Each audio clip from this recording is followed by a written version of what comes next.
அமெரிக்காவின் தரப்பிலிருந்து போர்க்கப்பல்கள் அதிவேகத்தில் அப்படியே கடல் பரப்புல பறந்துட்டு இருக்கிறதாவும் இன்னும் தாக்குதல் வேற லெவல்ல போகும் அப்படிங்கிற மாதிரியும் பேச்சு அடிப்படுது. ஸோ இதை பத்தி சொல்லுங்களேன். இந்த அமெரிக்க போர்க்கப்பல்கள் எல்லாம் அங்கிருந்து திரும்பி வருவதற்கு வாழ்த்துக்கள், திரும்பி வந்தால் வாழ்த்துக்கள்.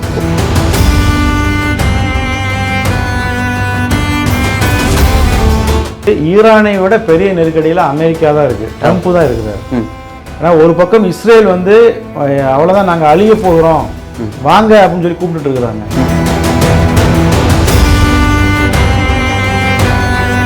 சார், இந்த இஸ்ரேல் ஈரான் சம்பந்தப்பட்ட போர்ல டொனால்ட் ட்ரம்ப் நிறைய புழுகு மூட்டை பொய்யெல்லாம் வாரி இறக்கிறாரு வாய்க்கு வந்தபடின்னு ஒரு பேச்சு அடிப்படுது. இது எதனால? வயசு பிரச்சனை தான், ஏஜ் ரிலேட்டட் இஷ்யூ.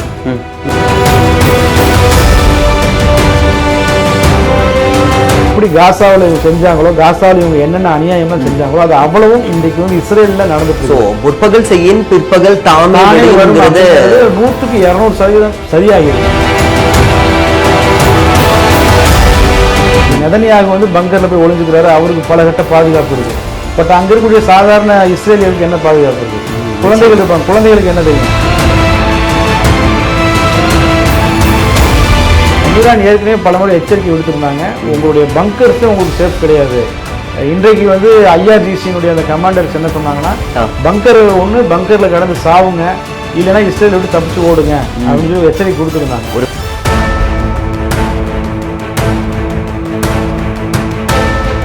ஈரானை அடிக்க ஈரான் திமிரி தான் எழுவாங்க. காசா மாதிரி லெபனான் மாதிரியோலாம் ஈரானை டீல் பண்ணவே முடியாது. சரிங்களா?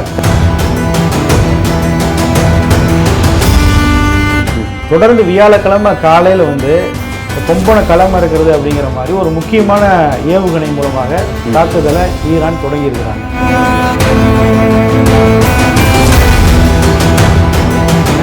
நிச்சயமாக நம்ம முதல் நாள் சொன்னதிலிருந்து அமெரிக்கா இவங்களை காப்பாற்ற போகிறது கிடையாது.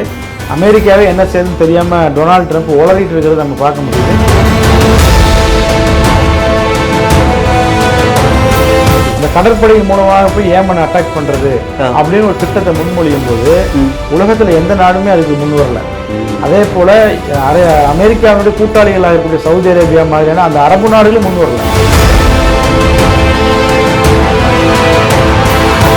ஒரு கோடிக்காக மதிப்பில் இருக்கக்கூடிய நகைகள் பணம் திருடப்பட்டிருக்குன்னு சொல்லிட்டு ஒரு செய்தி வந்தது. அதான் பாருங்க, அதாவது திருடுவதற்கென்றே ராணுவத்துல ஒரு பிரிவு, உலகத்துல யாருமே இப்படி ஒரு பிரிவை வைத்ததே இல்லை.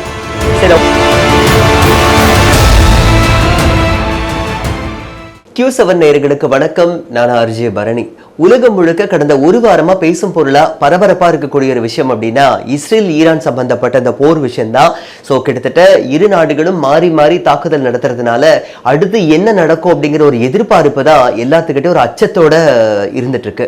ஸோ இந்த ஒரு போர் சம்பந்தப்பட்ட யதார்த்தமான விஷயங்களை, நுணுக்கமான தகவல்களை கொடுக்கறதுக்காக ஊடகவியலாளர் முகமது இஸ்மாயில் அவர்கள் நம்ம கிட்ட பேசுறதுக்காக வந்திருக்காரு. வணக்கம் சார். வணக்கம் பரணி சார். இப்போ இந்த போரினுடைய இப்போதைய நிலைமை என்ன? வியாழக்கிழமை காலை ஈரான் நடத்தின அதிரடி தாக்குதலால் இஸ்ரேல் நிலைகுலைந்து போயிருக்கு. அதாவது வான் பாதுகாப்பு அமைப்புகளை வைத்து இவ்வளவு நாட்களாக உலகத்தையே மிரட்டி வந்த இஸ்ரேல் அதனுடைய உண்மையான பலம் என்னங்கிறது இன்னைக்கு தான் தெரிஞ்சிருக்கு. இவங்க சின்ன சின்ன போராளி குழுக்களை அடக்கி ஒடுக்கி அங்கே இருக்கக்கூடிய மக்களை கொடூரமாக தாக்கி அங்களை ஒரு பெரிய ஜாம்பவான் போல காட்டி வந்த இஸ்ரேல் அவருடைய முகத்திரை இன்னைக்கு கிழிஞ்சிருக்கு. உண்மை. அதாவது புதன்கிழமை இரவு ஈரான் ஒரு சின்ன தாக்குதலை நடத்தியிருக்காங்க. அதுல சில டேமேஜஸ் ஏற்பட்டது. தொடர்ந்து வியாழக்கிழமை காலையில இந்த கொம்பனை களம் இருக்கிறது அப்படிங்கிற மாதிரி ஒரு முக்கியமான ஏவுகணை மூலமாக தாக்குதலை ஈரான் தொடங்கி இருக்கிறாங்க. செஜ்ஜில் அப்படிங்கிற அந்த ஏவுகணை மூலமாக ஒரு பெரிய தாக்குதலை ஈரான் தொடங்கினாங்க. அது இஸ்ரேலினுடைய அந்த நிலைகளை எந்த விதமான இடைமறிப்பும் இல்லாமல் தாக்கியிருக்கு. நம்ம ஏற்கனவே நேற்று பேசணும் இந்த ஃபத்தா ஏவுகணையை பற்றி நம்ம பேசியிருந்தோம். அதாவது வேகமாக வரக்கூடிய அந்த சரக்கு ரயில் மீது துப்பாக்கியால் சொல்றது அதே போலதான் ஈரானினுடைய ஏவுகணைகளை இஸ்ரேல் இடைமறிப்பது அப்படின்னு சொல்லியிருந்தோம். இடைமறிக்க முடியாது அப்படிங்கிறத தெளிவாக சொல்லியிருந்தோம். இன்றும் அது நிரூபிக்கப்பட்டிருக்குது. இன்னைக்கு இந்த போரினுடைய முக்கியமான கட்டம் நம்ம சொல்லலாம். ஏன்னா ஈரான் இதுவரைக்கும் பயன்படுத்தாத அந்த ஆயுதத்தை பயன்படுத்தி இருக்கிறாங்க. மிகப்பெரிய டேமேஜஸை இஸ்ரேல் சந்திச்சிருக்கு. இப்போதைக்கு நமக்கு தெரிய வந்தது என்ன அப்படின்னு சொன்னா, கிட்டத்தட்ட ஒரு 100 பேர் காயம் அடைஞ்சிருக்கிறாங்க. இஸ்ரேலினுடைய பங்குச்சந்தை மீது தாக்குதல் நடத்தப்பட்டிருக்கு. பீர் ஷவா அப்படிங்கிற நகரத்தில் இருக்கக்கூடிய இஸ்ரேலினுடைய ராணுவ மருத்துவமனை மீது தாக்குதல் நடத்தப்பட்டிருக்கு. அந்த மருத்துவமனையில் சிகிச்சை பெற்று வந்தவர்கள்லாம் யார் அப்படின்னா, காசாவில் போய் அங்கே இருக்கக்கூடிய அப்பாவி மக்களை கொன்று அங்க இருக்கக்கூடிய போராளி குழுக்களால் அடிவாங்கப்பட்டு காயமடைந்து சிகிச்சைக்கு வரக்கூடியவர்கள். ஆக்கிரமிப்பு ராணுவப்படை வீரர்கள் பெருமளவில் காயம் அடைஞ்சிருக்கிறாங்க. இது போன்ற அந்த முக்கியமான பாதுகாப்பு முக்கியத்துவம் வாய்ந்த பகுதிகளை ஈரான் வந்து ரொம்ப ஒரு எஃபெக்டோட தாக்கி இருக்கிறாங்க அப்படிங்கிறத நம்ம பார்க்கறோம். இதுதான் லேட்டஸ்ட் அப்டேட். நாங்கெல்லாம் கொந்தளிப்புல இருக்கிறோம், மருத்துவமனை தாக்கலாமா, அப்பாவிகள் காயமடைய மாட்டாங்களா அப்படின்னு சொல்லி இஸ்ரேல் பிரதமர் வந்து சொல்லியிருக்கிறார் முதல் முறையாக. இது என்ன சார் அது? அப்ப இவ்வளவு நாள் வந்து அப்பாவி மக்கள் வந்து காசாவில குண்டு வீசி கொன்னது, தாக்குதல் நடத்தி கொன்னது, இப்ப ஈரான்லயும் அதே மாதிரி பண்ணிருக்காங்க. அப்ப அங்கெல்லாம் அப்பாவி மக்கள் கொல்லப்படலையா? அதுதான் நெதன்யாகு வந்து கண்ணாடி பார்த்து அவரே பேசியிருக்கிறார். ஏன்னா இவ்வளவு நாட்களாக காசா மக்களை வந்து கொன்னு கூச்சப்போ இந்த உலகமே வேடிக்கை பார்த்ததை தனக்கு சாதகமாக பயன்படுத்தி அராஜகங்களை பண்ண நெதன்யாவுக்கு இன்னைக்கு தான் சரியான ரெஸ்பான்ஸ் கிடைச்சிருக்குது. அப்ப இவ்வளவு நாள் கோமாவில் இருந்திருப்பாரு போல. ஆமாம், பங்கரில் வந்து இருந்திருக்கிறார் இவ்வளோ நாள். இப்போ தான் வெளியில் வந்திருக்காரு, அவருக்கு என்னங்க தெரிஞ்சிருக்கு. இப்போ இதில் பங்கர் அப்படின்னு சொன்னோன்னா எனக்கு ஞாபகம் வருது, ஏன்னா லேட்டஸ்ட்டாக வந்த ஒரு செய்தி, பங்கர்கள் தகர்க்கப்பட்டிருக்கு. ஈரான் ஏற்கனவே பலமுறை எச்சரிக்கை விடுத்திருந்தாங்க, உங்களுடைய பங்கர்ஸே உங்களுக்கு சேஃப் கிடையாது. இன்றைக்கு வந்து IRGC-னுடைய அந்த கமாண்டர்ஸ் என்ன சொன்னாங்கன்னா, பங்கர் ஒன்று பங்கரில் கடந்து சாவுங்க, இல்லைன்னா இஸ்ரேல் விட்டு தப்பிச்சு ஓடுங்க அப்படின்னு சொல்லி எச்சரிக்கை கொடுத்துருந்தாங்க. ஒரு வாய்ப்பும் கொடுத்துருந்தாங்க. அதே போல இன்றைக்கு வந்து பங்கர்கள் தாக்கப்பட்டிருக்கு. பங்கர்கள் வந்து அதை ஈரானுடைய ஏவுகணைகளை சமாளிப்பதற்கான பங்கர்களே இல்லை அப்படின்னு சொல்லி மிகப்பெரிய கொந்தளிப்பு இஸ்ரேல் ஏற்பட்டிருக்கு. ஏன்னா ஈரானுடைய ஏவுகணை விழுகும் அப்படின்னா இவங்க பாதுகாப்பாக பங்கர்களுக்கு போவாங்க. இப்ப பங்கர்களும் தாக்கப்படுது அப்படின்னா அவங்க எங்க போவாங்க? அப்ப நாட்டை விட்டே ஓடக்கூடிய ஒரு நிலைக்கு இஸ்ரேலியர்களை நெதன்யாகு தள்ளி இருக்கிறாருங்கிறது தான் இப்போ இருக்கக்கூடிய லேட்டஸ்ட். உள்நாட்டு மக்களுக்கே வந்து ஒரு அதிருப்தி, ஒரு அதிர்ச்சி, ஒரு பயம் கலந்த ஒரு உணர்வு தான் நம்மளால பார்க்க முடியுது. அவங்க ரொம்ப நாளாவே பயம் கலந்த உணர்வோட தான் இருக்கிறாங்க. பட் வந்து இன்னும் அவங்க வந்து ஒரிஜினல் எதிரிகளை பார்க்காம இருந்தாங்க. இப்போதான் சரியான ஆட்களை வந்து பார்க்க ஆரம்பிச்சிருக்கிறாங்க. நிச்சயமாக நம்ம முதல் நாள் சொன்னதிலிருந்து அமெரிக்கா இவங்களை வந்து காப்பாற்ற போறது கிடையாது. அமெரிக்காவே என்ன செய்யுதுன்னு தெரியாம டொனால்டு ட்ரம்ப் உளறிட்டு இருக்கிறத நம்ம பார்க்க முடியுது. எனவே நாம் தொடர்ந்து சொல்லிட்டு வர்ற மாதிரி வல்லரசான அமெரிக்காவினுடைய வீழ்ச்சி தொடங்கி இருக்கு இந்த போர்ல. சரி, இப்ப இன்னொரு முக்கியமான ஒரு விஷயம் என்னன்னா, எனக்கு தெரிஞ்ச நட்பு ஓட்டங்களே கேட்கிறாங்க, முகமது இஸ்மாயில் சார் வந்து அடுத்து இதுக்கான வாய்ப்புகள் இருக்கு எதிர்பார்க்கலான்னு சொல்றாரு. ஆனா குறிச்சு வச்ச மாதிரி பார்த்தா அடுத்த கொஞ்ச நேரத்துல செய்திகள் பார்க்கும்போது அந்த விஷயமே நடந்திருக்கு. அது எப்படி அவ்வளவு துல்லியமா கணிக்கிறாருன்னு சொல்லிட்டு கேட்டிருக்காங்க. சோ இதை பத்தி சொல்லுங்களேன். நாம வந்து இந்த காசா செய்திகளவே கிட்டத்தட்ட அது ஆரம்பிச்சது முதல் இப்போது வரைக்கும் தொடர்ந்து வெளியிட்டு வரோம். கிட்டத்தட்ட ஒரு 2500-3000 வீடியோஸ் கிட்ட நம்ம சம்பந்தமா போட்டிருக்கிறோம். அதனால இவங்க இந்த போர் சூழல் இது சம்பந்தமான சரியான செய்திகளை வெளியிடக்கூடிய ஊடகங்கள் இதை தொடர்ந்து நம்ம வாட்ச் பண்ணிட்டு வர்றதுனால நம்மளால சரியா சொல்ல முடியுது, நம்மளால சரியா அந்த விஷயங்களை கணிக்க முடியுது. ஏன்னா நம்ம ஒரு ஜேர்னலிஸ்ட் தான், நம்ம ஒன்றும் இராணுவ ஆராய்ச்சியாளர் கிடையாது.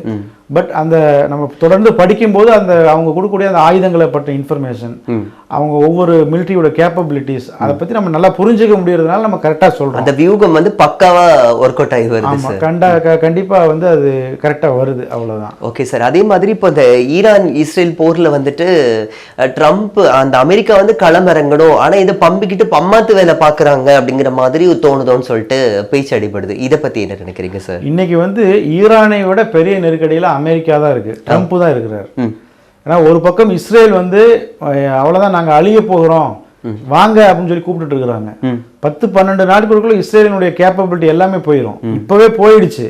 இப்பவே டைரக்டா ஈரான் ஆயுதங்கள் தாக்க ஆரம்பிச்சு விட்டது. அவங்க IRGC சொன்னாங்க, ஈரானினுடைய இஸ்ரேலினுடைய வானிலை நாங்க கைப்பற்றி விட்டோம் அப்படின்னு சொன்னாங்க. அதை இன்றைக்கு அவங்க ப்ரூஃப் பண்ணிருக்காங்க வியாழக்கிழமை காலையில. நிச்சயமா இன்னும் 10-12 நாள்ல இப்ப இருக்கிற இந்த கேப்பபிலிட்டி கூட அவங்களுக்கு இருக்காது அப்படிங்கறதான் சூழல். ஒருவேளை வந்து அவங்களால வந்து இந்த கேப்பபிலிட்டிஸ் ஃபுல்லாவே போயிடுச்சு அப்படின்னு சொன்னா அடுத்ததாக என்ன ஆகும் அப்படின்னா, இப்போ ஹிஸ்புல்லா அமைப்பு போன்ற ஏமன் ஹவுதி இவங்களும் தொடர்ந்து இனிமேல் ஏவுகணைகளை வீச ஆரம்பிப்பாங்க. அப்ப மிகப்பெரிய அழிவு இஸ்ரேல் சந்திக்கும். எனவே வந்து கண்டிப்பா ஃபீல்டு களத்துக்கு வர வேண்டிய நிர்பந்தத்துல அமெரிக்கா இன்னைக்கு இருக்கிறாங்க. இன்னைக்கு இஸ்ரேல் என்ன சொல்றாங்க அப்படின்னு சொன்னா, நாங்க தொடர்ந்து இஸ்ரேலுக்கு கடுமையான தாக்குதல் தொடர்ந்து டெய்லியும் நடத்திட்டு தான் இருக்கிறாங்க. சமாளிச்சு மறுபடியும் வந்து தாக்குதல் நடத்த அவங்களுக்கு இருக்கிற அந்த ஏர்ஃபோர்ஸை வச்சு அவங்க தொடர்ந்து ஈரான் மீது அப்பாவி மக்களை தொடர்ந்து ஈரான்ல கொண்டுட்டு தான் இருக்காங்க. கிட்டத்தட்ட 900 பேர் கிட்ட ஈரான்ல அவங்க கொண்டு இருக்கிறாங்க. சரிங்களா? அப்போ வந்து என்னன்னா ஈரானுடைய பதிலடியும் அது கடுமையாகத்தான் இனிமேல் இருக்கும் நிச்சயமா. பட் இப்போ அமெரிக்கா வரல அப்படின்னா இஸ்ரேல் இதோட காலியாயிரும். பட் இஸ்ரேல் காலியாவதை அமெரிக்கா விரும்ப மாட்டாங்க. இப்போ வர வேண்டிய ஒரு நிர்பந்தம். பட் வந்தா என்ன ஆகும்? வந்தா அவர்களால் ஈரானை வீழ்த்த முடியுமானா வந்தாலும் வீழ்த்த முடியாது. அதுதான் சூழல். இப்போ என்னன்னா அந்த ஈரானியில் கூடிய ஃபோர்டோ அப்படிங்கிற அந்த அணு ஆராய்ச்சி கூடம் அதுதான் மலைகளுக்கு நடுவே வந்து பூமியில கிட்டத்தட்ட 1.5 கிலோமீட்டர் கீழே வந்து இருக்கு. அதை தகர்க்கணும் அப்படின்னு சொன்னா அமெரிக்கா கூடிய அந்த பங்கர் பஸ்டர் அது இருந்தால் தகர்க்கலாம் அப்படின்னு சொல்லி ஈரான் சொல்லிட்டு அமெரிக்காவை கூப்பிடுறாங்க. அந்த பங்கர் பஸ்டரை கொண்டு வரக்கூடிய அந்த விமானமே வந்து மிக பயங்கரமான ராட்சச விமானம். உலகத்துல அமெரிக்காட்ட மட்டும் தான் அந்த விமானம் இருக்கு. ஓகே. அந்த விமானத்தை தான் அந்த ஏன்னா 13,600 கிலோ அந்த எடையை தூக்கிட்டு வரணும்ல, அப்ப அந்த விமானத்தினால தான் முடியும். எனவே இந்த ஹெல்ப்ல எங்களுக்கு பண்ணுங்கன்னு சொல்லி இஸ்ரேல் கேட்கறாங்க. பட் என்னன்னா போர் ஆய்வாளர்கள் என்ன சொல்றாங்கன்னா அந்த வெடிகுண்டை போட்டாலுமே அது ஒன்றும் ஆகாது அப்படிங்கிறாங்க. அப்ப அந்த அளவுக்கு வந்து வேற லெவல்ல ஒரு பாதுகாப்பு அம்சங்கள்ங்கிறத வச்சிட்டு இருக்காங்க ஈரான். ஆமா கண்டிப்பா. அப்ப இன்னொரு பக்கம் வந்து ஈரானை வந்து அடிக்க ஈரான் வந்து திமிரி தான் எழுவாங்க. நீங்க காசா மாதிரி லெபனான் மாதிரியெல்லாம் ஈரானை வந்து டீல் பண்ணவே முடியாது. சரிங்களா? தெஹ்ரான்ல இருந்து மக்கள் கூட்டமா வெளியேறாங்க அப்படின்னு சொல்லி சொன்னா இன்னொரு பக்கம் டெல் அவீவ்ல இருந்து வெளியேறாங்க. புரியுங்களா? 2 நகரங்கள்ல இருந்து வெளியேற தான் செய்யறாங்க. இன்னும் சொல்ல போனா நம்ம ஏன் காசாவையும் லெபனானையும் ஒப்பிடுறோம்னா அதெல்லாம் வந்து ஒரு குறுகிய நிலப்பகுதிகள். ஈரான் அப்படி இல்லை, மிகப்பெரிய ஒரு நாடு. ஆப்கானிஸ்தானோட எல்லையை பகிர்ந்துக்கிறாங்க, பாகிஸ்தானோட எல்லையை பகிர்ந்துக்கிறாங்க, இன்னும் பல நாடுகளோட பகிர்ந்துக்கிறாங்க. சரிங்களா? அதனால ஈரானை இந்த போர்ல நிச்சயமாக 100% நம்ம சொல்ல முடியும், இந்த போர் நிச்சயமாக அமெரிக்காவுக்கும் இஸ்ரேலுடைய ஆதிக்கத்திற்கும் நிச்சயமா முடிவு முற்றுப்புள்ளியா இருக்கும். சரி, இப்ப அதே மாதிரி ஆயத்துல்லா கொமேனி வந்து சொல்லியிருக்காரு, சுப்ரீம் தலைவர் என்ன சொல்லியிருக்காரு அப்படின்னா, இப்ப வந்து வெறும் ட்ரையல்ல ஒரு 750 கிலோ இதை வச்சுதான் பண்ணிருக்கோம். அடுத்து இன்னும் இந்த போரினுடைய அடுத்த கட்ட ஒரு மூவ் ஆன் ஆகி போகுது அப்படின்னா அந்த 750ங்கிறது 1500 ஆகும், 3000 ஆகும்னு சொல்லிட்டு பகிரங்கமா ஒரு எச்சரிக்கை விடுத்திருக்காரு எதிரிகளுக்கு. அப்போ அதனுடைய தாக்குதல் வர்றதுக்கான வாய்ப்புகள் இருக்கா? எதிர்பார்க்கலாமா? அதான் ஈரானை பொறுத்த வரைக்கும் என்னன்னா இப்போ அவங்க அந்த இந்த சண்டையை நடத்துவதற்கு ஈரான் விரும்பலை. இதுதான் உண்மை. அதனால தான் அவங்க வந்து ரொம்ப லிமிட்டட் அட்டாக் தான் நடத்துகிறாங்க. இப்போ நேற்று இரவுலாம் பார்த்தீங்கன்னா வந்து மொத்தத்துக்கு 7-8 ஏவுகணைகள் தான் வீசியிருந்தாங்க நேற்று நைட்டு. இன்றைக்கு காலையில் வியாழக்கிழமை காலையில் பார்த்தீங்கன்னா மொத்தத்துக்கு 20 ஏவுகணைகள் தான் வீசியிருக்கிறாங்க. 20 ஏவுகணையில் 7 ஏவுகணைகள் சரியாக வந்து அடிச்சிருக்கு. அப்போ கிட்டத்தட்ட 2000 ஏவுகணைக்கு மேலே அவங்க வச்சிருக்கிறாங்க. தொடர்ந்து ப்ரொடக்ஷன் அங்கே நடந்துட்டு இருக்கு. அப்போ அவங்க வந்து ஃபுல் ஃப்ளெட்ஜாக இஸ்ரேல் இப்போ அடிக்கணும்னு நினச்சிருந்தாங்கன்னா இப்போ இந்நேரம் வந்து இஸ்ரேல் இருந்திருக்காது, அந்த அளவுக்கு அடிச்சிருப்பாங்க. அவர்களை பொறுத்த வரைக்கும் என்ன பின்விளைவுகளை பற்றி அவங்க யோசிக்கிறாங்க. ஏன்னா மக்களும் பாதிக்கப்படக்கூடாது, சாதாரண மக்கள் கொடூரமான முறையில் பாதிக்கப்படுவாங்க. சரியான எதிரி தப்பிப்பதற்கும் வாய்ப்பு இருக்கு. இன்னைக்கு நெதன்யாகு வந்து பங்கர்ல போய் ஒளிஞ்சுக்கிறாரு, அவருக்கு பல கட்ட பாதுகாப்பு இருக்கு. பட் அங்க இருக்கக்கூடிய சாதாரண இஸ்ரேலியர்களுக்கு என்ன பாதுகாப்பு இருக்கு? குழந்தைகள் இருப்பாங்க, குழந்தைகளுக்கு என்ன தெரியும்?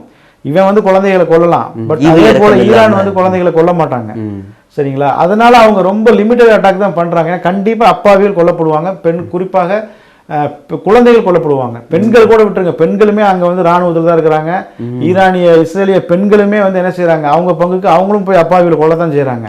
அதனால பெண்கள் கூட விட்டுருங்க, பட் குழந்தைகள் இருக்காங்க, குழந்தைகளுக்கு என்ன தெரியும்? அதனால ஈரான் வந்து அப்படி ஒரு அத்துமீறிய தாக்குதலை நடத்தக்கூடாது அப்படிங்கிறதுல ரொம்ப உறுதியா இருக்கிறாங்க. அணு ஆயுத விஷயத்துல ஈரான் அதான் சொல்றாங்க, பேரழிவை ஏற்படுத்தக்கூடிய ஆயுதங்கள் ஹராம், எங்களுக்கு நாங்க வந்து மார்க்கம் அதை தடை செய்திருக்கிறதுனால நாங்க அதை அணு ஆயுதத்தை நாங்க தயாரிக்க மாட்டோம், நாங்க வந்து மின்சார தேவைக்கு தான் உற்பத்தி செய்யறோங்கிறதான் தொடர்ந்து ஈரான் சொல்லிட்டு வராங்க. அப்படி இருக்கிறதுனால தான் அவங்க வந்து தொடர்ந்து லிமிடெட் அட்டாக் தான் நடத்துறாங்க. பட் இது என்ன ஆகும் அப்படின்னு சொன்னா நிச்சயமாக இஸ்ரேல் வந்து இதை வந்து ஸ்டாப் பண்ண மாட்டாங்க. ஏன்னா பெஞ்சமின் நெதன்யாவுக்கு வந்து தொடர்ந்து பல பிரச்சனைகள். இப்போது கூட இந்த ஈரான் மீதான தாக்குதலுக்கு 2 நாளைக்கு முன்பு கூட கான்ஃபரன்ஸ் ஓட்டில் வந்து அவருடைய அரசு வந்து நூலிலையில் தான் தப்பிச்சிருக்கு. இப்போ பல பிரச்சனைகள் அவருக்கு. அதனால அந்த தனி நபர் வந்து என்ன செய்ய மாட்டார்னா நிச்சயமாக இந்த போரை நிறுத்த மாட்டார். இப்போ இது அதனால என்ன ஆகும்னா தொடர்ந்து அவங்க ஈரானை தாக்குவாங்க. ஈரான் வந்து கடுமையான பதிலடியை தொடர்ந்து ஸ்டெப் பை ஸ்டெப்பாக இன்னும் அதிகரிக்க போகிறாங்க. அது நீங்கள் சொன்னது மாதிரி அடுத்து வந்து 1.5 டன் கொண்ட ஒரு பெரிய இது வந்து வச்சிருக்கிறாங்க ஏவுகணை. அடுத்து அதை நிலைநிறுத்திட்டாங்க. இனி இஸ்ரேல் வந்து இப்போ ரியாக்ஷன் பண்ணிச்சுன்னா அடுத்து அதை தான் வந்து ஏவுவாங்க.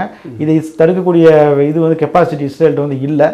அதனால வந்து என்னன்னா இப்போ வந்து இது வந்து இஸ்ரேல் கையில் தான் இருக்கு. அவங்க சரணடைஞ்சிட்டாங்க அப்படின்னா இந்த பிரச்சனை ஓஞ்சிரும். சரணடைகிறது அப்படிங்கிறது இதோடைய அர்த்தம் என்னன்னா ஈரான் மிலிட்ரி, அதாவது இஸ்ரேல் மிலிட்ரி வந்து சரண்டர் ஆகிறது கிடையாது. நான் இந்த தாக்குதல் இதோடு நிறுத்திட்டு ஓடுறது இருக்குல்ல, அதுதான் சரண்டர் ஆகுது. இப்போ 3 இலக்குகளை இஸ்ரேல் ராணுவம் சொல்றாங்க. ஒன்று ஈரானினுடைய அணு ஆராய்ச்சி கூடத்தை சிதைப்பது, இது ஈரானுடைய மிசைல் டெக்னாலஜியை சிதைப்பது, ஆட்சி மாற்றத்தை ஏற்படுது. இது 3 தான் அவங்களோட இலக்கு. இந்த 3 இலக்கையும் அவர்களால் நிறைவேற்ற முடியாம நான் தோல்வியை ஒத்துக்கிட்டு போயிட்டாங்கன்னாவே அது சரண்டர் ஆகிறது தான். அதை செஞ்சுட்டாங்கன்னா இந்த போர் நிற்கும். இல்லை அப்படின்னா நிச்சயமாக அவங்க சரண்டர் ஆகிறது இல்லாம அமெரிக்காவை நம்ம நேற்று சொன்னது மாதிரி பிரபல ரவுடியை கொண்டு வந்து ஒரு முட்டுச்சந்திரன் நிறுத்தி அடி வாங்க வச்சது மாதிரி அமெரிக்காவை அடி வாங்க ட்ரம்ப்புக்கு கணிச்சிட்டாரு. Donald Trump கணிச்சிட்டாரு. இவன் வந்து நம்ம நல்லா சிக்க வைக்க பார்க்குறான். ஏற்கனவே அதாவது இந்த ஏமன் ஹவுதிகள்கிட்ட வந்து பார்த்தீங்கன்னா அதை சின்னதாக நம்ம சொல்லணும்.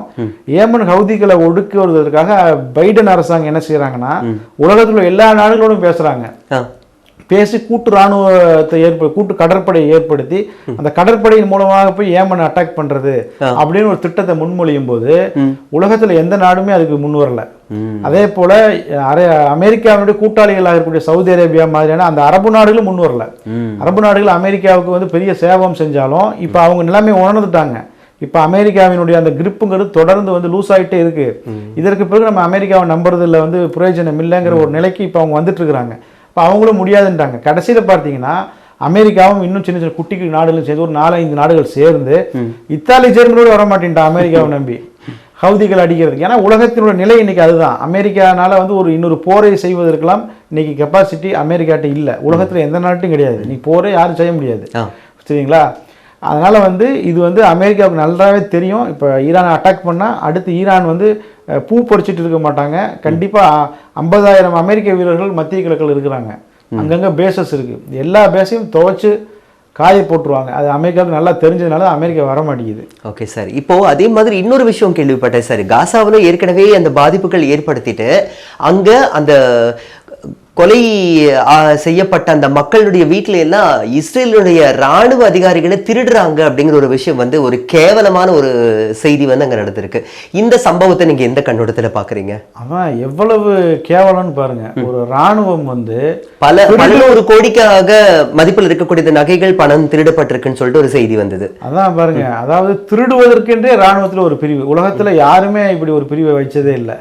சரி, அவங்க ஒரு புது டிசைனா கொண்டு வரணும்னு நினைச்சிருப்பாங்க. புது டிசைன். அதாவது இன்றைக்கு நாம வந்து ஒரு விபத்து ஏற்பட்டுச்சுன்னு சொல்லி சொன்னா அங்க வந்து இறந்தவர்களுடைய உடல்ல போய் நகைகள் பணம் இருந்தா திருடுவதை நம்ம கேள்விப்பட்டிருக்கோம்.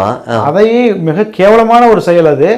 அதையே நாம வந்து கடுமையா விமர்சிக்கிறோம். பட் இவனு என்ன செய்யறாங்கன்னா எங்கெல்லாம் பணம் நகை இருக்கோ அதை குறிவைத்து அங்க இருப்பவர்களை தாக்கி கொன்னு விட்டு அந்த வீட்டுக்குள்ள போய் கொள்ளையடிப்பது. இதற்காகவே ஒரு லூட்டிங் யூனிட் அப்படின்னு சொல்லி ஒரு தனி ராணுவ பிரிவையே இஸ்ரேல் ஏற்படுத்தி வச்சிருக்கிறாங்க.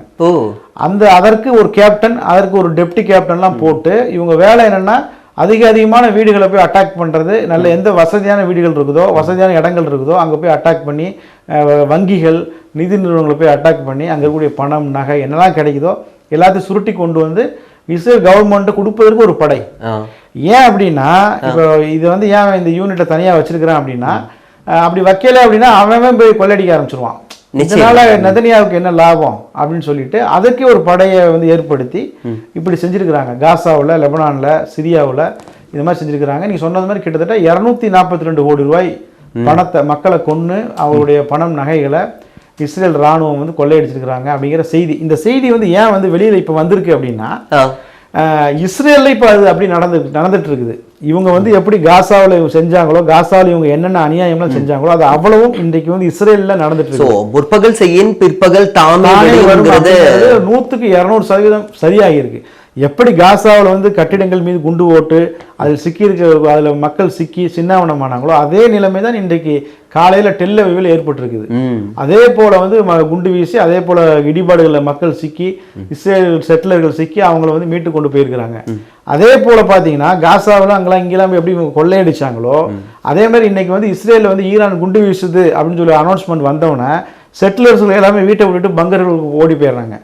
அதே போல சில கட்டிடங்கள் மீது தாக்குதல் நடத்தப்பட்டது அப்படின்னு சொல்லி சொன்னா அந்த பகுதியில் உள்ளவர்கள்லாம் வெளியேற்றப்படுறாங்க. உடனே அந்த ஆள் இல்லாத அந்த பகுதிக்குள்ள போய் இஸ்ரேலினுடைய வீடுகளை இஸ்ரேலியர்களே உடைத்து கொள்ளையடிக்கக்கூடிய சம்பவங்கள் தொடர்ந்து அதிகரிச்சுட்டு வருது. அது வந்து மிகப்பெரிய நேஷனல் செக்யூரிட்டி இஷ்யூவாக அந்த இஸ்ரேல்ல மாறி இருக்கு. அந்த செய்தி தான் இப்போ இன்றைக்கு காலையில வந்தது. அந்த செய்தி வந்த போதுதான் அந்த சர்வதேச செய்தியாளர் என்ன சொல்றாங்கன்னா இந்த ட்ரெண்ட் எப்படி வந்துச்சு அப்படின்னா இவங்க ஏற்கனவே செஞ்சதுதான், இவங்க செஞ்சதுதான் இன்னைக்கு இஸ்ரேலுக்கே நடக்குது அப்படின்னு சொல்லி இருக்காங்க. தன்வினை தன்னை சுடும், சிம்பிளா முடிச்சுக்கலாம்.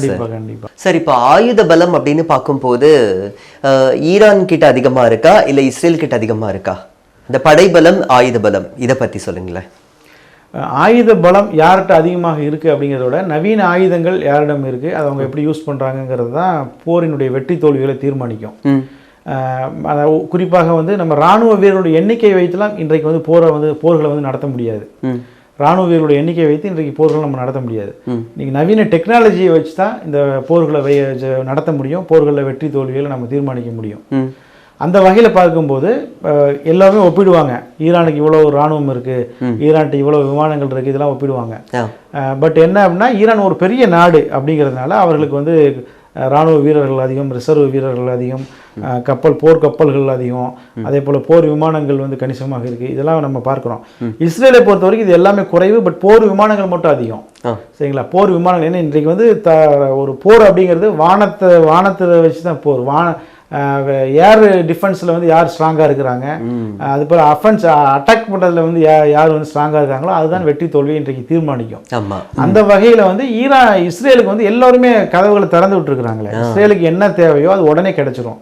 கொடுப்பதற்கு அமெரிக்காவும் மேற்கத்திய நாடுகளும் தயாராகிறாங்க, கொடுத்து கொண்டே இருக்கிறாங்க. இஸ்ரேலுக்கு ஷிஃப்ட் பண்ண ஆகிட்டே இருக்குது. புரியுங்களா? ஈரானுக்கு அப்படி இல்லை. ஈரான் வந்து அவங்க ஒரு விமானத்துக்கு வந்து ஒரு சின்ன நட்டு போல்டு வாங்கணும்னா கூட அவங்களுக்கு 1000 தடை இருக்கு. பட் அதையெல்லாம் மீறி ஈரான் சாதிச்சிருக்கிறாங்க. அதான் பெரிய விஷயம். அவங்க ஈரானை பொறுத்த வரைக்கும் எதில் அவர்கள் பலம் அப்படின்னா, மிசைல் டெக்னாலஜியில் மிகப்பெரிய பலம், அதே போல ஆளில்லா விமான தொழில்நுட்பத்தில் அவர்கள் பலம், மிலிட்ரியில் வந்து அவர்கள், அதாவது தரைப்படையில் அவர்கள் வந்து பலம். இதுதான் வந்து ஈரானினுடைய பலம். அதே போல் கடற்படையில் கணிசமான அளவு அவர்கள் பலமாக இருக்கிறாங்க. இஸ்ரேலை பொறுத்த வரைக்கும் பார்த்தீங்கன்னா உளவுத்துறையில் அவர்கள் பலமாக இருக்கிறாங்க. ஏன்னா அதாவது இஸ்ரேலுடைய மொசாத் உளவுத்துறை இப்படி சாதிச்சிருச்சு அப்படின்னு சொல்கிறாங்க பார்த்தீங்கன்னா, அதில் ஒரு பெரிய ஒரு இதே கிடையாது. ஃபண்டு பணம் தான். மொசாத் அப்படிங்கிற அந்த உளவுத்துறைக்கு உலகம் முழுக்க நெட்வொர்க் இருக்குது, உலகம் முழுக்க உளவாளியில் வச்சிருக்கிறாங்க. அப்போ அதற்கெல்லாம் என்ன தேவை? பணம் தேவை. பணம் இருந்தால் யாரையும் விலைக்கு வாங்கலாம். நிச்சயமா. புரியுங்களா? அதே போல வந்து இன்னொரு நாட்டை வந்து தாக்கணும், இன்னொரு நாட்டில் ஒரு அசம்பாவிதத்தை ஏற்படுத்தணும், பயங்கரவாத தாக்குதல் நடத்தணுங்கிற அவசியம் வந்து ஈரானுக்கு கிடையாது. ஆனால் அவங்க தங்களுடைய நாட்டை பாதுகாப்பதற்கு மட்டும் அந்த உளவுத்துறையை பயன்படுத்துறாங்க. பட் இஸ்ரேல் வந்து உலகம் முழுக்க கண்காணிக்கிறாங்க. இஸ்ரேல் இன்னைக்கு இந்தியாவில் என்ன நடக்குது, இந்தியாவில் தமிழ்நாட்டில் என்ன நடக்குது, தமிழ்நாட்டு அரசியல் தலைவர்கள் யாரு, அவங்களுடைய வீடுகள் என்ன, அவங்களுடைய ஃபோன் நம்பர் என்ன, அவங்களுடைய வண்டி காருடைய நம்பர் என்ன, யாருக்கு எத்தனை குழந்தை, எல்லாமே இஸ்ரேல் இருக்கு. உலகத்துக்கே அச்சுறுத்தலாக இன்றைக்கு இஸ்ரேல் இருக்குது. ஆனா அதை பற்றியெல்லாம் யாரும் பெருசா கவலை கொள்றது இல்லைன்னு வைக்கல. இன்னைக்கு வந்து ஒரு சரியான எதிரியை வந்து இஸ்ரேல் வந்து எதிர்கொள்ளுது. அந்த வகையில் ஆயுத பலம் நம்ம பார்க்கும்போது இதுதான் இவங்களுடைய பலம், இது இவர்களுடைய பலம் வந்து இது. அதே மாதிரி அமெரிக்காவின் தரப்பிலிருந்து மத்திய கிழக்கு கடல் பகுதிக்கு வந்துட்டு அமெரிக்காவுடைய ஆயுத கப்பல், போர்க்கப்பல் எல்லாமே புறப்பட்டு விரைஞ்சு போயிட்டு இருக்குன்னு சொல்றாங்க. ஸோ இது எந்த அளவுக்கு உண்மை? விரைஞ்சு போயிட்டு திரும்பி அப்படியே ரிட்டர்ன் ஆயிட வேண்டியதுதான். ஓ ஏன் சார் அப்படி சொல்றீங்க? அதாவது போர்க்கப்பல்களுடைய சகாப்தம் எல்லாம் முடிஞ்சிடுச்சு. இதை வந்து நான் சொல்லலை, அமெரிக்காவினுடைய மிகப்பெரிய தொழிலதிபராக இருக்கக்கூடிய டொனால்ட் ட்ரம்ப் நண்பரான எலான் மஸ்க் சொல்லியிருக்கிறார். இப்போ இந்த காலகட்டம், இந்த சகாப்தம் அப்படிங்கிறது போர் விமானங்களுக்கானதோ போர் கப்பல்களுக்கானதோ இல்லை. இது வந்து ஃபுல்லாக ட்ரோன் டெக்னாலஜி வந்துருச்சு. ஏன் வந்து அமெரிக்க படைகள் வந்து ஏமன்ட்டு அடி வாங்கி ஏன் ஓடி வந்தாங்க அப்படின்னா இந்த ட்ரோன் டெக்னாலஜி தான். புரியுங்களா? ட்ரோன் வந்து மிக குறைவான செலவில் அதை தயாரித்து மிகப்பெரிய அளவில் சேதாரங்களை ஏற்படுத்த முடியும். அதனால போர்க்கப்பல்களுடைய சகாப்தம்லாம் முடிஞ்சிடுச்சு. இப்போ அமெரிக்கா வந்து ஒரு எக்ஸ்ட்ரா லக்கேஜ் தான் இந்த போர்க்கப்பல்கள் எல்லாமே. இந்த போர்க்கப்பல்களை வச்சு அவங்க எதுவும் சாதிக்கப்பட போறது இல்லை.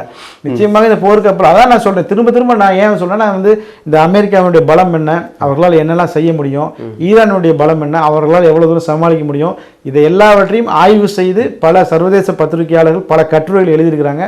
அதெல்லாம் படிச்சுட்டு தான் நான் வந்து பேசுறேன். சரிங்களா? கண்டிப்பாக அமெரிக்காட்ட கூட எந்த ஒரு ஆயுதத்தையும் வச்சு அவர்களால் வந்து எதுவுமே செய்ய முடியாது. சும்மா ஒரு பயமுறுத்துவதற்காக ஒரு பெரிய ஃபிலிம் ஈரானுக்கு தெரியும். ஈரான் வந்து இது கண்டு பயப்பட போறது இல்லை. இது அமெரிக்காவுக்கும் தெரியும், ஈரான் இந்த கப்பல் வச்சு பயப்பட மாட்டாங்கன்னு சொல்லி. அந்த கப்பல் வச்சு யாருமே பயப்பட போறது இல்லை. ஏமன் ஹவுதிகளே 2 போர்க்கப்பலை திருப்பி அனுப்பிச்சிட்டாங்க அடிச்சு. சரிங்களா? அதனால இந்த போர்க்கப்பல்கள்லாம் இப்போ வந்து பயனற்றவை. என்ன சொல்ல போனா இது ஒரு வகையில் நல்லதான் உலகத்துக்கு. இவங்க போர்க்கப்பல் எல்லாம் கொண்டு போய் இதோட அந்த போர்க்கப்பலுடைய சகாப்தம் முடிவுக்கு வரும் அப்படிங்கிறத நம்ம எதிர்பார்க்கலாம். சார், இப்போ இன்னொரு விஷயம், அமெரிக்காவின் தரப்புல இருந்து போர்க்கப்பல்கள் வந்து அதிவேகத்தில் அப்படியே கடல் பரப்புல பறந்துட்டு இருக்கிறதாவும், இன்னும் தாக்குதல் வந்து வேற லெவல்ல போகும் அப்படிங்கிற மாதிரியும் பேச்சு அடிப்படுது. ஸோ இதை பத்தி சொல்லுங்களேன். அந்த அமெரிக்க போர்க்கப்பல்கள் எல்லாம் அங்கிருந்து திரும்பி வருவதற்கு வாழ்த்துக்கள், திரும்பி வந்தால் வாழ்த்துக்கள். சரிங்களா? ஏன் அப்படின்னா இன்றைக்கு வந்து போர்க்கப்பல்களுடைய சகாப்தம் முடிவுக்கு வந்து விட்டது அப்படின்னு வந்து நான் சொல்லலை. டொனால்ட் ட்ரம்பினுடைய முன்னாள் நண்பரும் அமெரிக்காவினுடைய மிகப்பெரிய தொழிலதிபருமான எலான் மஸ்க் சொல்லியிருக்கிறார். இன்றைய காலகட்டம்ங்கிறது இந்த போர் கப்பல்களுக்கோ போர் விமானங்களுக்கோ உகந்ததாக இல்லை. காரணம் என்ன, ட்ரோன் டெக்னாலஜி வந்து மிகப்பெரிய அவ்வளோ வளர்ந்தது. அடுத்த ஒரு கட்டத்துக்கு நகர்ந்துருச்சு. கண்டிப்பா ஏமன் ஹவுதி படைகளவே இவர்களால் சமாளிக்க முடியாம, அவர்கள் வைத்திருந்த அந்த ட்ரோன்களை வந்து இவர்களால் சமாளிக்க முடியாம தான் அமெரிக்காவினுடைய பல கப்பல்கள் வந்து கடல்ல மூழ்கினதை, தண்ணியில சரிஞ்சு விழுந்ததை நம்ம பார்க்கிறோம். எனவே இப்போ இது வந்து போர் கப்பல்களுக்கான ஒரு சூழல், ஒரு உகந்த காலகட்டம் கிடையாது. இது வந்து எப்படின்னா, உலக மக்கள்கிட்ட வந்து நாங்க ஒரு பெரிய நாடு அப்படிங்கறத நிரூபிக்கணும்ல, உலக நாடுகள்கிட்ட வந்து நாங்களும் வச்சிருக்கிறோம் போர் கப்பல் அப்படின்னு காட்டணும்ல. அதற்காக ஒரு அச்சுறுத்தல் வருவதற்காக இவங்க என்ன செய்யறாங்கன்னா, மத்திய கிழக்கை நோக்கி விரைந்தது அப்படி இப்படிலாம் சொல்றாங்க. போர்க்கப்பல்கள் எல்லாம் வந்து ஈரானுக்கு வந்து ஒரு வடிவேல் சொன்ன மாதிரி ரஸ்க் சாப்பிட்ற மாதிரி, சரிங்களா? அந்த காலகட்டங்கள்லாம் முடிஞ்சிருச்சு. இப்போ சாதாரண மக்கள் செய்தி பத்திரிகை செய்திகளில் பெருசாக வேணால் போடலாமே தவிர, ஈரானை நோக்கி அமெரிக்கா விரைந்தது, அமெரிக்க போர்க்கப்பல்னு பத்திரிகையில் ஹெட்லைன்ஸ் போடுறதுக்கு மட்டும்தான் அது பயன்படும், வேற எதுக்குமே பயன்படாது. ஜஸ்ட் ஒரு ஷோகேஸ் பொம்மை மாதிரி. ஷோகேஸ் பொம்மை தான் அது. ஷோகேஸ் பொம்மைங்கிறத விட அது வந்து மியூசியத்தில் வைக்க வேண்டிய ஒரு பொம்மை, அவ்வளோதான். இது வந்து எல்லா உலக நாடுகளுக்குமே தெரியும், மூத்த ராணுவவாதிகள் எல்லாருக்குமே தெரியும், போர்க்கப்பலுடைய சகாப்தம் முடிவுக்கு வந்துருச்சு. இதை கண்டு, இந்த செய்திகள்லாம் கண்டு ஈரான் பயப்பட மாட்டாங்கிறதும் அமெரிக்காவுக்கு தெரியும், சரிங்களா? அதான் நம்ம ஏற்கனவே நான் சொன்னது போல, நாம் வந்து தொடர்ந்து உலகத்தில் கூட சர்வதேச பத்திரிகையாளர்கள், போர் செய்திகளை ஆய்வு செய்யக்கூடிய ஆய்வாளர்கள், அவர்கள் எழுதிய பல கட்டுரைகளை படித்து தான் நம்ம இந்த கருத்தை சொல்கிறோம். அமெரிக்கா வைத்திருக்கக்கூடிய எந்த ஒரு ஆயுதமும் ஈரானை வந்து எதுவுமே செஞ்சிட முடியாது. இன்றைக்கு வந்து போர் செய்யக்கூடிய சூழல்ல அமெரிக்கா இல்லை. ஓகே, சரி சார். இந்த இஸ்ரேல் ஈரான் சம்பந்தப்பட்ட போர்ல டொனால்ட் ட்ரம்ப் வந்து நிறைய புழுகு மூட்டை பொய்யெல்லாம் வாரி இறக்கிறாரு, வாய்க்கு வந்தபடின்னு ஒரு பேச்சு அடிப்படுது. இது எதனால? வயசு பிரச்சனை தான், ஏஜ் ரிலேட்டட் இஷ்யூ. ஏற்கனவே இருந்த ஜோ பைடன் அவர் இப்படிதான் உளறிட்டு இருந்தார். அவரை அதிபர் பிரசிடென்ட் வேட்பாளராகலாம் நிறுத்திட்டாங்க. அதற்கு பிறகு பார்த்தீங்கன்னா நிறைய உளர ஆரம்பிச்சிட்டார். அதனால வந்து அவரை எடுத்துட்டு தான் கமலா ஹாரிஸை வந்து போட்டாங்க. இப்போ இவருக்கும் அதே பிரச்சனை தான் வந்திருக்குது. அவர் பைடன் என்ன சொன்னார் அப்படின்னா, நான் வந்து புதினுக்கு சப்போர்ட் பண்றேன், ஜெலன்ஸ்கியை வந்து அவர் ஒழிக்க போறாரு அப்படின்னாரு. அதாவது அவர் சப்போர்ட் பண்றது உக்ரைனை. உக்ரைன் அதிபர் ஜெலன்ஸ்கின்னு சொல்றதுக்கு பதிலாக உக்ரைன் அதிபர் புதின்னு சொல்லிட்டாரு. புதினை ஜெலன்ஸ்கி ஆதரிக்கிறேன் அப்படின்னு சொல்றதுக்கு பதிலாக புதினை ஆதரிக்கிறேன்ட்டாரு. புதினை அடிக்க போறேன்னு சொல்றதுக்கு பதிலாக ஜெலன்ஸ்கி நான் அடிக்க போறேன்னு சொல்லி பேசிட்டாரு. இன்னொரு பக்கம் பார்த்தீங்கன்னா, துணை அதிபர் கமலா ஹாரிஸ், என்னுடைய துணை அதிபராக இருக்கக்கூடிய கமலா ஹாரிஸ் வந்து அதிபராகக்கூடிய திறமை படைத்தவர் அப்படின்னு சொல்றதுக்கு பதிலாக, என்னுடைய துணை அதிபராக இருக்கக்கூடிய டொனால்டு ட்ரம்ப் அதிபராவதற்கு தகுதி படைத்தவர் அப்படின்னு சொல்லி சொல்லிட்டாரு. டொனால்டு ட்ரம்ப் எதிர்த்து ஒரு போட்டியிட்டார். அப்ப இந்த மாதிரி தொடர்ந்து உளறிக்கொண்டே இருந்ததுனால என்ன ஆயிடுச்சுன்னா, அந்த கட்சிக்காரங்களாம் சேர்ந்து ஐயா வீட்டில் உட்காருங்க அப்படின்னு சொல்லி சொல்லிட்டாங்க. அதே மாதிரி இப்போ டொனால்டு ட்ரம்ப்பையும் விரைவில் வீட்டுக்கு அனுப்புவாங்க அப்படின்னு தான் நமக்கு தெரியுது. ஏன்னா ஏற்கனவே எலான் மஸ்கோட அவர் சண்டை போட்டப்போ எலான் மஸ்க் வந்து என்ன செஞ்சாருன்னா, வேற ஒரு ஆளை அதிபராக நியமிக்கணும் அப்படிங்கிற மாதிரி சொன்னார். எனவே விரைவில் ட்ரம்ப் வந்து பதவியால முடிவதற்கு முன்பே ஒருவேளை ஓய்வு பெற்று விடுவாரோ அப்படின்னு சொல்லி பார்க்க தோன்றுது. ஓகே சார், அப்போ உலக அரசியல்ல இதுவே வந்து ஒரு பேசும் பொருளா எதிர்காலத்துல மாறினாலும் மாறலாம், ஆச்சரியப்படுறதுக்கு இல்லைன்னு சொல்றீங்க. கண்டிப்பா. இப்போ ஒரு லாஸ்டா ஒரு பேட்டியை ட்ரம்ப் கொடுத்துருக்காரு. என்ன அப்படின்னா, நான் என்ன செய்ய போறேன் அப்படிங்கிறது யாருக்குமே தெரியாது, ஏன்னா நான் வந்து செய்வேன் இல்லை செய்யாம கூட இருப்பேன். அதாவது இதோட அர்த்தம் என்ன அப்படின்னா, நான் என்ன செய்ய போறேன் அப்படிங்கிறது யாருக்குமே தெரியாது, ஏன்னா எனக்கே தெரியாது அப்படிம்பாங்கல்ல, அந்த மாதிரி ஒரு அர்த்தத்துல பேசிட்டு வர்றாரு. உண்மையிலேயே அவர் என்ன செய்ய போறாருன்னு அவருக்கே தெரியாது, அதுதான் உண்மை. ஸோ மொத்தத்தில் சுயநினைவு இல்லாமல் அவர் பாட்டுக்கு வாய்க்கு வந்தபடி மனசுக்கு என்ன தோணுதோ அதை செஞ்சுட்டு போயிடுவாரு. கண்டிப்பா அவர் வந்து ஈரானை அடிங்க அப்படின்னு உத்தரவு போடுறதுக்கு பதிலாக இஸ்ரேல் அடிங்கன்னு போட்டாலும் ஆச்சரியப்படுறதுக்கு இல்லை. நிச்சயம் என்ன நடக்க போகுது அப்படிங்கிறது பொறுத்திருந்து நம்ம பார்க்கணும்.